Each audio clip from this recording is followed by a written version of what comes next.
panorama histórico.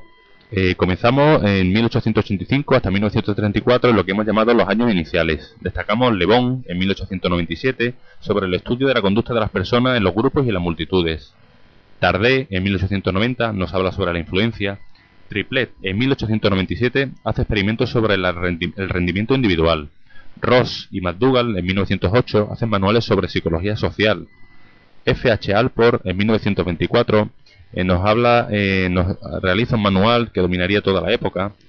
Thurston en 1928 hace un estudio sobre las actitudes. Entre 1935 y 1945 podríamos hablar del periodo de madurez. Destacamos la emigración masiva de psicólogos europeos a los Estados Unidos de Norteamérica. Destacamos a autores como Carl Lewin. Introduce el concepto de interracionismo. Explica que el comportamiento de una persona se puede predecir si conocemos algo sobre esta persona. Ejercerá gran influencia en las décadas posteriores. Destacamos sus trabajos sobre el liderazgo, climas sociales, dinámicas de grupo, cambio social. Posteriormente, Sheriff, en 1936, habla del surgimiento de las normas sociales. Murphy, en 1931, habla de psicología social experimental. Hay un movimiento que destaca en esta época, que es cultura y personalidad, que está influido por la obra de Freud, y hacen estudios sobre la personalidad modal y el carácter nacional. Nace una fundación, que es la Sociedad para el Estudio Psicológico de las Cuestiones Sociales. Los psicólogos sociales intentaban responder a preocupaciones de la época. Lewin intervino y funciona todavía en la actualidad. Entre los años 1946 y 1969 existe una rápida expansión. Hay estudios cómo las personas se pueden comportar de forma nociva e inhumana con sus semejantes. Destacan estudios sobre la personalidad autoritaria. Hay un autor, Ash, en 1952 hace estudios sobre la resistencia a la presión de la mayoría. Milgram, en 1963 y 1974, hace estudios sobre la obediencia de la autoridad.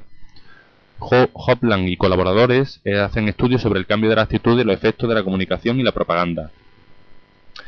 Por su parte, Festinger, en 1957, hace una importante aportación en la disonancia cognitiva. Berkovich, en 1969, hace un estudio sobre la violencia y la agresión. Darley y Latané, en 1968, hacen estudios sobre el altruismo. Por otra parte, Berset y Wolster, en 1974, hacen un estudio sobre el amor romántico. Thibaut y Kelly, en 1959, hacen estudios sobre la conducta grupal. Podemos destacar protestas sociales y luchas sobre los derechos civiles en Norteamérica en esta época. Desde 1970 hasta la actualidad, podemos hablar de crisis y reevaluación de la psicología social. Destacan el estudio de procesos cognitivos como la atribución. Se produce una expansión geográfica de la psicología social a Europa, Australia y Latinoamérica. Continuamos hablando de la definición de la psicología social. En este caso destacamos G.W. Alport, que hizo un intento por comprender y explicar cómo el pensamiento, el sentimiento y la conducta de las personas son influidos por la presencia real, imaginada o implícita de otros. Es decir, la conducta de las personas puede verse modificada por la influencia de otras personas. La presencia de otros es bidireccional. La persona no solo es objeto de influencia, sino que también responde a ella de igual modo. La presencia de otros. La importancia que tiene la presencia de los otros como elemento para entender la conducta y otros procesos psicológicos de las personas en un contexto social. En este caso, G.W. Alport establece tres distinciones entre presencia real, imaginada e implícita. Seguimos hablando de la presencia real. Exige que la ubicación de la persona sea el mismo espacio físico que los otros. Y hay diferentes situaciones que responden a este tipo de presencia. Una persona que actúa delante de una audiencia, por ejemplo un baloncestista que tiene que lanzar un tiro libre. La coactuación, la persona realiza una actividad en compañía de otros que también la realizan, por ejemplo, hacer ejercicio físico todos juntos. La interacción es más complejo. Las personas actúan en coordinación con otras, ejemplo, una carrera ciclista. La interacción puede ser de dos tipos, diádica entre dos personas, grupal o intergrupal. Puede tener un carácter competitivo o cooperativo. Presencia imaginada. Tiene que ver con la representación que la persona se hace de los otros. En el ejemplo de Franz Zoy, en el año 2000, en este sentido es un niño que para imitar a su héroe favorito se viste como él. La presencia imaginada de otros influye en la conducta de las personas. Presencia implícita. Se refiere a que no es necesario estar presente físicamente para influir. Tenemos el ejemplo del trato igualitario que se da en un grupo con las mismas características sociodemográficas, hasta que se descubre que uno de ellos es el presidente de una compañía multinacional. Lo que en principio era presencia física se convierte en presencia implícita gracias a las prescripciones que existen en la sociedad sobre relaciones entre personas de diferente estatus social. Psicología social y sus procesos. La motivación y la capacidad son procesos individuales, pero hay diferentes tipos de procesos, aparte de los individuales. Tenemos procesos de naturaleza interpersonal, grupal y societal. Los procesos de naturaleza individual tienen lugar dentro del individuo, lo veremos más adelante, pero los procesos individuales pueden ser la percepción, la cognición social, atribución, actitudes e identidad. El proceso individual por excelencia es el yo, la complejidad o grado en que una persona se concibe a sí misma, compuesta de muchas facetas independientes. Procesos de naturaleza interpersonal. Baumeister y Leary, en 1995, señalaron que los seres humanos tenemos una necesidad de pertenecer, es decir, de establecer con otras personas vínculos positivos, estrechos y duraderos. En este sentido, el emergentismo surge como algo nuevo nacido de la relación misma. Procesos de naturaleza grupal. Se diferencia de los procesos interpersonales en que estos últimos presentan una estructura y una organización bien definida, repartida en distintos roles o papeles que facilitan la realización de funciones grupales. Podemos decir que la conducta de las personas se modifica cuando pasan a formar parte de un grupo.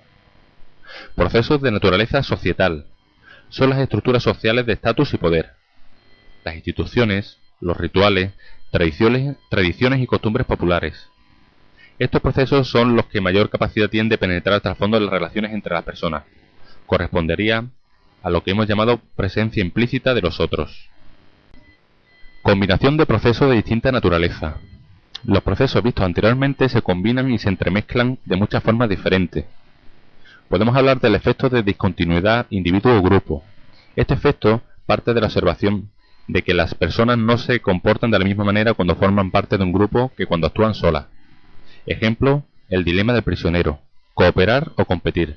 En este juego normalmente la persona que actúa en nombre propio o a título individual suele cooperar. En cambio, si se actúa en representación de un grupo, se suele competir. El efecto de las campañas políticas.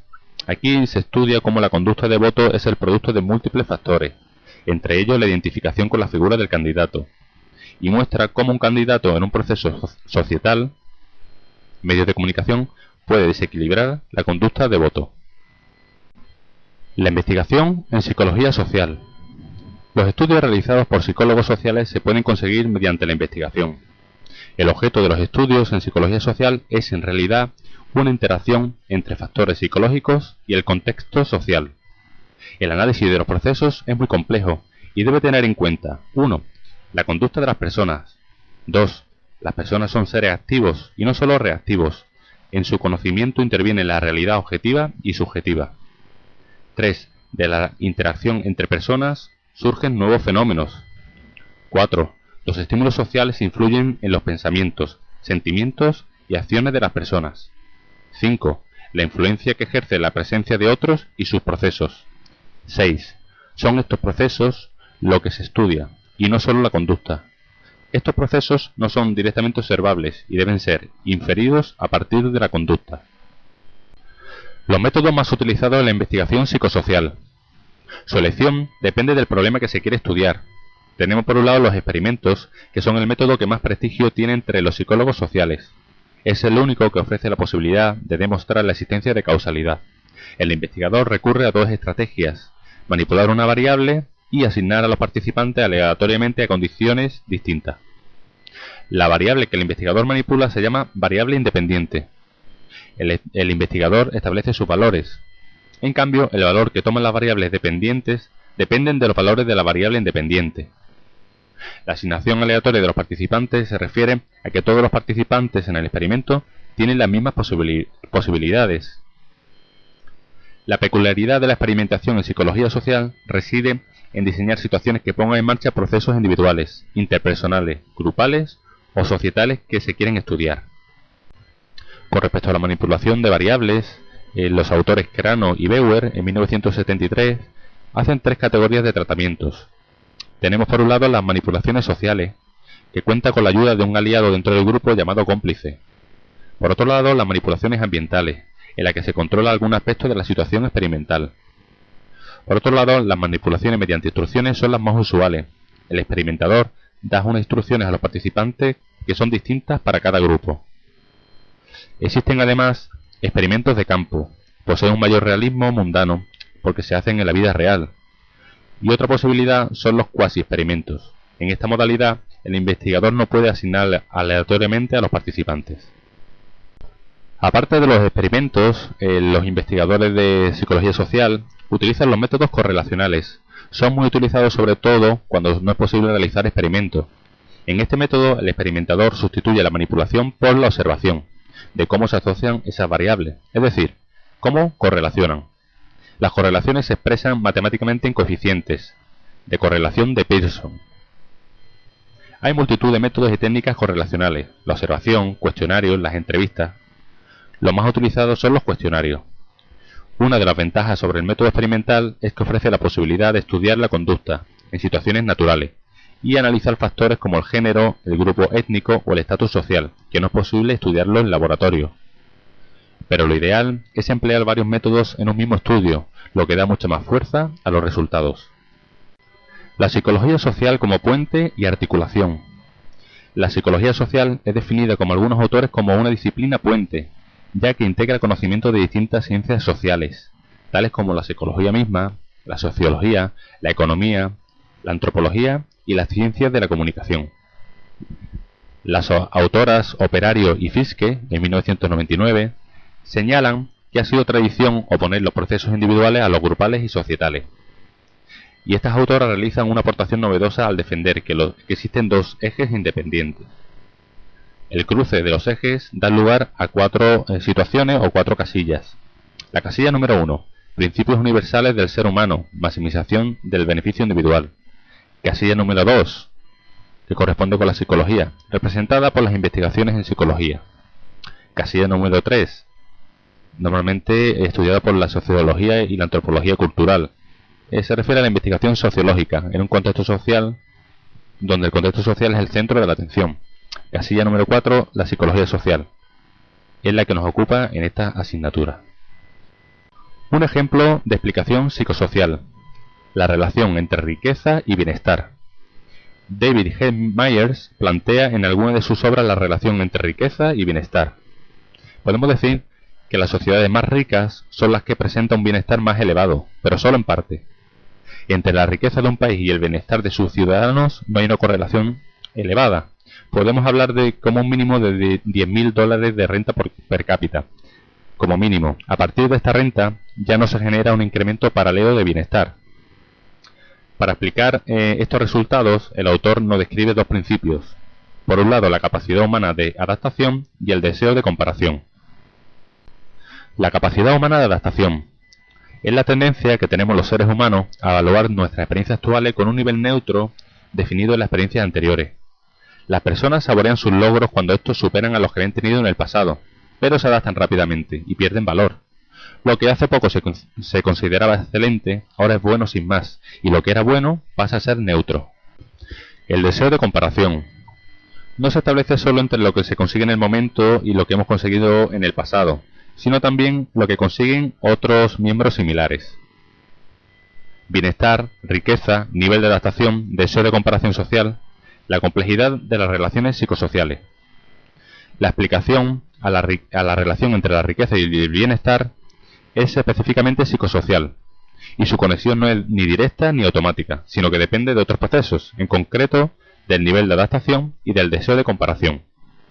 Para terminar, hablamos de la psicología social y sus aplicaciones en la vida real. Los contenidos de la psicología social son en gran medida el reflejo de las cuestiones sociales, como el conflicto entre grupos, el altruismo y el apoyo social, el prejuicio y la discriminación, el conformismo, el impacto de los medios de comunicación o los errores de juicio, entre otros. Por tanto, sus aplicaciones se orientan a mejorar las condiciones de vida de las personas. Tenemos aplicaciones de investigación y las aplicaciones que se hacen los psicólogos a través de las aplicaciones psicosociales. Un psicólogo puede ser un investigador, un consultor e incluso un activista social.